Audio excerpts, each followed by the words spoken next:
I'll start off by saying I'm Michael Michalczyk. I'm the president of Hyperacusis Research Limited, a patient advocacy group that's located in Massachusetts and works mainly in the American and Canadian space, but looks to expand and reach out to people all over the world. I think that hyperacusis is a human condition, not an American condition. And today we've been at the Association of Research on Oncology. It's just wrapping up. They had a symposium on hyperacusis, which was attended by about 50 people, which gratified me a great deal to see that something that was pretty much unknown 10 years ago is now getting this sort of response. It has a devastating effect on people's lives. I know because my own son has the condition, and we've been living with it for 9 years, and it's severely disabling.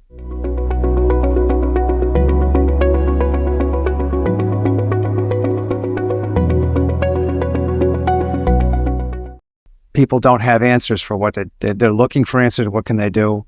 And what our founder, who untimely passed away recently, did was set out a roadmap for 4 paths to what can we focus on? Can we look and see what is the structural reason for hyperacusis?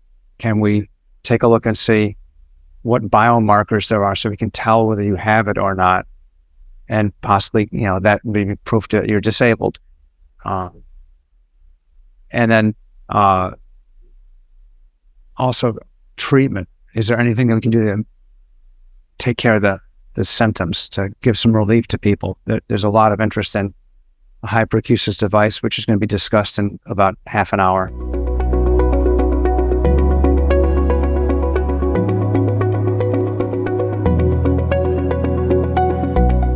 I'm really glad that Hazel showed up here with her camera.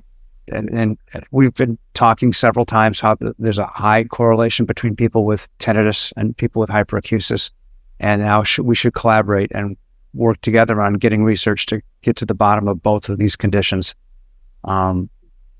We are going to be in touch down the road, and I think there's a plan for a podcast, and there's some assistance our group might want to offer for the Tinnitus Hub people.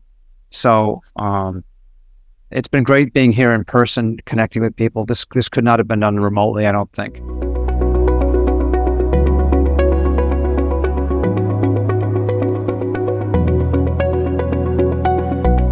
We had, a great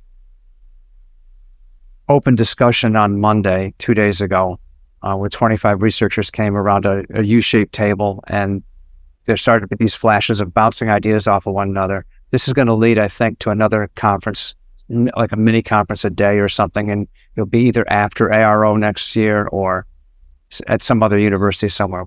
And there's some work we've done with the Hearing Health Foundation, and they are the people that administer the grants that we give. We're a volunteer organization, but we need people who can call for research ideas and award them and get them evaluated. And so they're our partner for that. And they're going to give us suggestions on how to do better outreach to raise more funds and more awareness. Yeah, my name is Steve Barad. I'm an orthopedic surgeon by trade. I'm involved with Hyperacusis Research because my son, Leonard, who developed this about 10 years ago, has been severely affected. It's really turned his life upside down, and he's doing his best to maintain. I'm doing my best to get involved as much as I can with the research and finding a cure, and doing my best to help him and all the thousands of sufferers who are afflicted with this.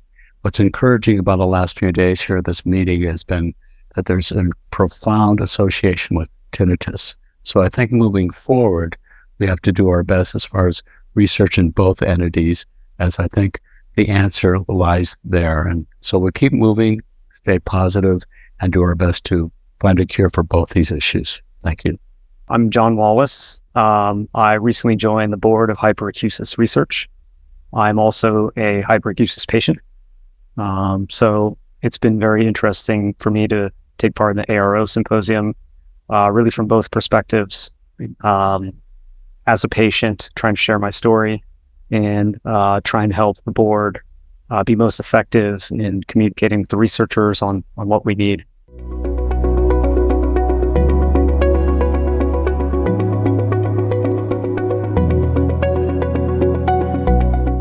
For someone like me with hyperacusis, it was easier for me to go by the posters room, which kind of blew me away on how much was there.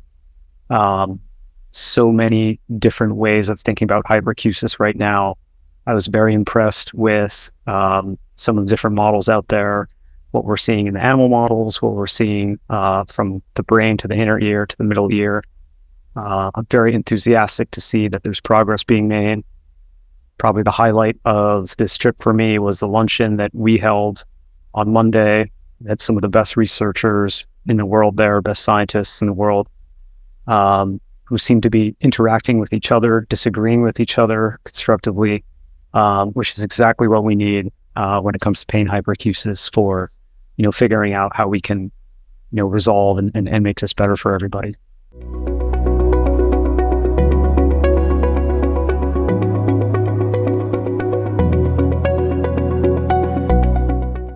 Well, I think this trip did well to re-highlight to us the importance of figuring out if we can do a better job of deciphering between the different types of hyperacusis.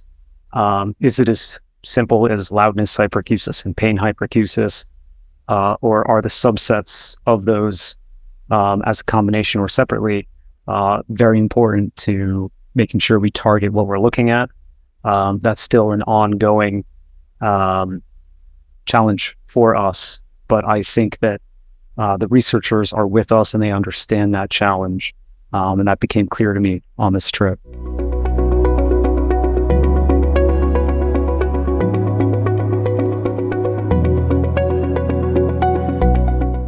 As far as how the researchers are looking at that, we didn't have too many conversations about that. My sense is, even from prior to the trip, that audiologists that are most informed, that know hyperacusis patients, are coming away from this mantra that wearing protection will increase their hyperacusis. Hyperacusis Research, we keep a very open mind to all perspectives. I can tell you from a patient perspective, protecting my ears does not worsen my loudness hyperacusis. Just like wearing sunglasses, if I take my sunglasses off, there's a quick adjustment period. I do have that when I take out my ear protection, but I think the best thing for me, the reason that I'm able to make it to this conference as a patient, is that I try and take a reasonable approach and I protect myself from things that feel like they hurt me or could hurt me. And I don't use ear protection when I feel like I'm in a very good environment.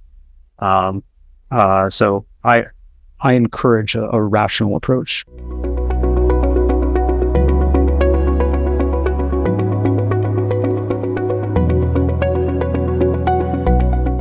Finding a cure would be nice. But I think some of those things we talked about in understanding exactly what we're targeting is very important. And then I'm so excited with the different people and researchers we've spoken to from some of just the best places in the world, whether that's Buffalo or Johns Hopkins or Harvard. These guys are great. I got to speak with guys and girls, got to speak with all of them. Most important, I would say, I feel a sense of enthusiasm and motivation from them. And that meant a lot to me.